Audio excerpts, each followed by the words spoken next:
Movie की start में हम एलिजाबेथ और विल को देखते हैं।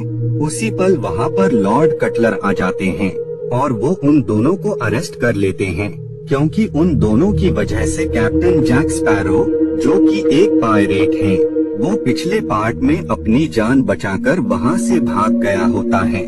बाद में लॉर्ड कटलर विल को अपने पास बुलाते हैं और वो उससे कहते हैं कि मैं तुम दोनों की जान बख्श सकता हूँ, लेकिन इसके लिए तुम्हें मेरा एक काम करना होगा। जैक स्पैरो के पास एक कंपास है जिसे वो हमेशा अपने पास रखता है। वो कभी भी उसे अपने से दूर नहीं होने देता है।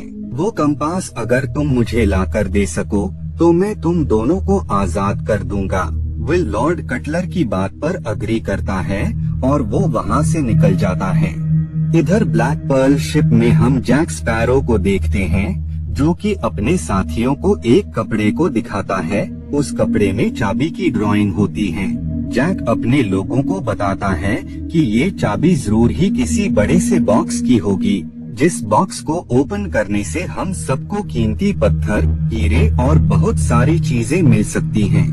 इसीलिए हमें जल्द से जल्द की को हासिल करना होगा और इसके लिए जैक अपने कंपास की हेल्प लेता है ताकि उसे पता लग सके कि आखिर उन्हें किस दिशा में जाना होगा। लेकिन उसका जो कंपास होता है वो प्रॉपर तरीके से वर्क नहीं कर रहा होता है। उसी पल जैक को वहाँ किसी के मौजूद होने का एहसास होता है और जब वो नीचे देखने जाता है तो उसे वहाँ पर एक अजीब सा शख्स मिलता है। ये शख्स असल में विल के डैड होते हैं, जो कि काफी वक्त से डेवी जोन्स के शिप पर गुलामी कर रहे थे, क्योंकि इन्होंने डेवी जोन्स से सौदा किया होता है और वादे के मुताबिक अब इन्हें डेवी जोन्स के शिप पर गुलामी करनी पड़ रही थी।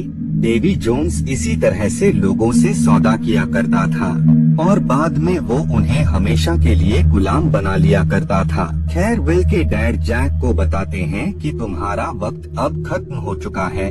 तुमने काफी टाइम पहले डेवी जोन्स से सौदा किया था और सौदे के मुताबिक अब तुम्हें गुलाम बनकर हमेशा के लिए उसके शिप पर काम करना होगा, और अगर तुमने उससे भागने या छिपने की कोशिश की तो वो सी में अपना सबसे पावरफुल मॉन्स्टर क्रैकन को तुम्हारे पीछे भेजेगा।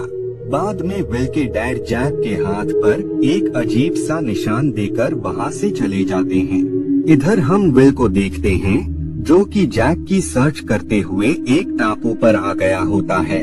उसी पल विल को कुछ आदिवासी लोग पकड़ लेते हैं और वो उसे लेकर अपने सरदार यानी जैक के पास आ जाते हैं। दरअसल जैक ने क्रैकन नाम के दानव से बचने के लिए वो अपने साथियों के साथ यहाँ पर रह रहा होता है। बाद में वो लोग विल को जैक के बाकी साथियों के साथ बंद कर देते हैं। जैक को लग रहा होता है कि ये लोग उसे अपना किंग मान रहे हैं और वो उसकी हर ख्वाहिश को पूरा भी कर रहे हैं, लेकिन असल में वो लोग तो जैक की बलि देने वाले होते हैं। जब इस बात का एहसास जैक को होता है तो वो अपने साथियों के साथ किसी तरह वहाँ से भाग जाता है और वो जल्द ही अपनी शिप पर आ जाता है। विल जैक को बताता है कि उसे उसकी कंपास की जरूरत है ताकि वो लॉर्ड कटलर को वो कंपास देकर अपनी और एलिजाबेथ की जान बचा सके। ये सुनकर जैक विल को बताता है कि लॉर्ड कटलर को इस कंपास की नहीं बल्कि इस चाबी की तलाश है। वो इस कंपास की हेल्प से उसकी तक पहुंचना चाहते हैं ताकि वो उस बॉक्स को हासिल कर सके जिसमें डेवी जोन्स का हार्ट है। खैर, बाद में वो मैजिशियन टिया डेल्मा के पास आ जाते हैं। जैक इस शख्स के पास इस वजह से आया होता है ताकि इस मैजिशियन की हेल्प से वो उसकी तक पहुंच सके, क्योंकि उसका जो कंपास होता है वो सही से वर्क नहीं कर रहा होता है। टिया डेल्मा अपनी पावर्स की हेल्प से जैक और बाकी लोगों को बताती है कि ये चाबी एक तरह के बॉक्स की है जिसके अंदर कोई कीमती चीज नहीं बल्कि डेवी जोन्स का हार्ट है, और उस बॉक्स की चाबी किसी और के पास नहीं बल्कि खुद डेवी जोन्स के पास है। डेवी जोन्स उस की को हमेशा अपने पास रखता है। वो उस की को कभी भी अपने से दूर नहीं होने देता है। वो मैजिशियन जैक को बताती है कि डेवी जोन्स को एक श्राप है जिसके चलते वो जमीन पर पैर नहीं रख सकता है। वो सिर्फ समुद्र में ही अपने साथियों के साथ रहता है। इसके साथ ही वो जैक को मिट्टी का एक जार देती हैं और वो उससे कहती हैं कि जब तक ये तुम्हारे पास हैं, डेवी जोन्स तुम्हें कोई भी नुकसान नहीं पहुंचा पाएगा। जिसके बाद ये सब काफी लंबा सफर तय करके डेवी जोन्स के शिप के पास आ जाते हैं। विल बाकी सब लोगों को बताता है कि वो शिप के अंदर जाएगा और वो डेवी जोन्स से जल्द ही उसकी को हासिल कर लेगा। जिस पर जैक उसे बताता है कि डेवी जोन्स कोई आम इंसान नहीं है, बल्कि वो ऐसा शख्स है जिसके पास बहुत सारी जादुई शक्तियाँ हैं। इसीलिए तुम ये काम बहुत ही ध्यान से करना और अगर डेवी जोन्स तुम्हें पकड़ ले तो तुम उससे ये कहना कि जैक ने उसे अपना कर्जा चुकाने को भेजा है।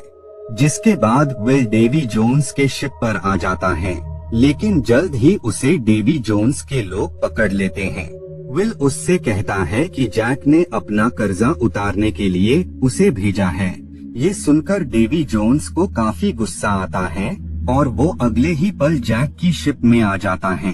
वो जैक से कहता है कि अब बचने का कोई भी रास्ता नहीं है, वक्त पूरा हो चुका है और वादे के मुताबिक अब तुम्हें मेरी शिप पर गुलाम बनकर रहना होगा। जिस पर जैक उससे कहता है ऐसा बिल्कुल भी नहीं हो सकता है, क्योंकि मेरी कीमत बहुत ही ज्यादा है।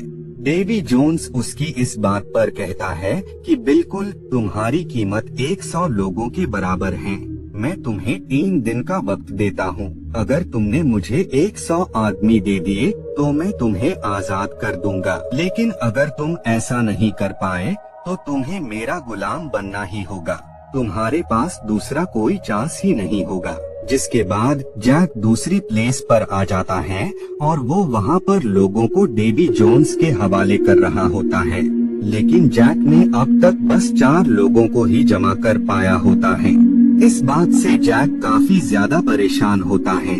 वहीं पर हम लेफ्टिनेंट जेम्स को देखते हैं, जिन्हें लॉर्ड ने जॉब से निकाल दिया होता है और अब वो भी जैक की तलाश कर रहे होते हैं ताकि उन्हें उनकी जॉब वापस मिल सके। लेकिन जैक के साथ वहाँ उसके लोग भी होते हैं, इसीलिए जेम्स जैक के साथ मिल जाता है, क्योंकि उसे पता था कि वो इतने सारे लोगों से अकेला नहीं लड़ सकता है। बाद में जब ये सब ब्लैक पर्ल शिप पर जाने वाले होते हैं, उसी दौरान वहाँ पर एलिजाबेथ आ जाती हैं और वो जैक से सवालात करती हैं कि विल टर्नर कहाँ पर हैं।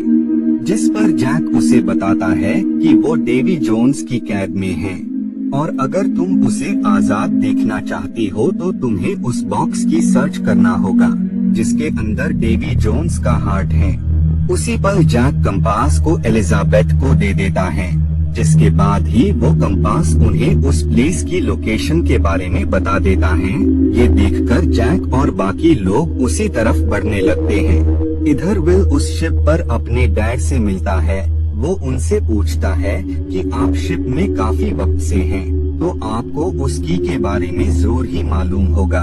विल के डैड उसे बताते हैं कि उस की के बारे में मुझे तो क्या, इस शिप पर मौजूद किसी भी शख्स को इसके बारे में नहीं पता है। उस की के बारे में सिर्फ एक ही शख्स को पता है और वो है डेवी जोन्स। पल विल की नजर वहाँ पर मौजूद लोगों पर पड़ती है जो कि एक गेम खेल रहे होते हैं, जिसमें वो दांव पर कुछ न कुछ लगा रहे होते हैं।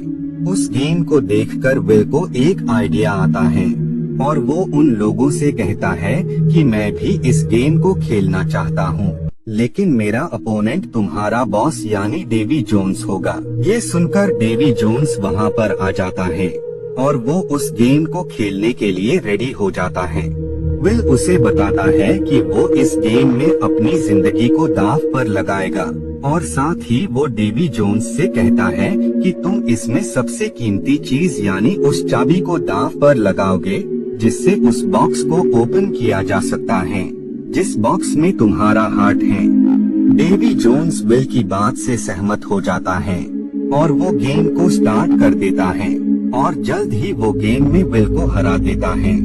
बाद में वो वहाँ से निकल जाता है। अब क्योंकि विल को पता होता है कि वो चाबी कहाँ पर है, जिस वजह से वो नाइट में डेवी जोन्स से उस की को हासिल कर लेता है। नेक्स्ट डे जब डेवी जोन्स को इस बारे में पता लगता है तो उसे विल पर काफी गुस्सा आता है और वो उस जगह पर बढ़ने लगता है जहाँ पर वो बॉक्स होता है और उसमें उसका हार्ट होता है। इधर ये सब उस प्लेस पर आ गए होते हैं जहाँ पर वो बॉक्स होता है। उसी पल वहाँ पर विल भी आ जाता है और अब इन तीनों लोगों में बहस हो जाती है कि इस बॉक्स को कौन अपने साथ ले जा सकता है। बाद में वहाँ पर डेवी जोन्स के लोग आ जाते हैं। जैक बॉक्स से हार्ट को लेकर जार में रख देता है और बाद में ये सब शिप से निकल जाते हैं। डेवी जोन्स के लोग बॉक्स के साथ वहाँ से चले जाते हैं, जिसके बाद ब्लैक पर्ल के बगल में डेवी जोन्स का शिप आ जाता है और वो उन पर अटैक कर देते हैं, लेकिन जैक और बाकी लोग उनसे आगे निकल जाते हैं। ये देखकर डेवी जोन्स क्रैकन को उनके पीछे भेजता है, जिससे क्रैकन शिप पर अटैक कर देता है। उस जायंट को देखकर जैक उन सबको शिप से जाने का कहता है और बाद में जब क्रैकन उनके शिप पर अटैक करता है तो जैक अपनी स्वॉर्ड से उस पर अटैक करने की कोशिश करता है, लेकिन क्रैकन उसे निगल जाता है, जिससे जैक स्पैरो की डेथ हो जाती है। बाद में जब डेवी जोन्स उस बॉक्स को खोलता है तो उसमें उसका हार्ट नहीं होता है। असल में वो हार्ट जेम्स के पास होता है, जिसने उसे लॉर्ड कटलर के हवाले कर दिया होता है। मूवी के लास्ट सीन में हम बारबोसा को देखते हैं, जिन्हें टिया ने वापस से अलाइव कर दिया होता है और इसी के साथ ये मूवी यहीं पर एंड हो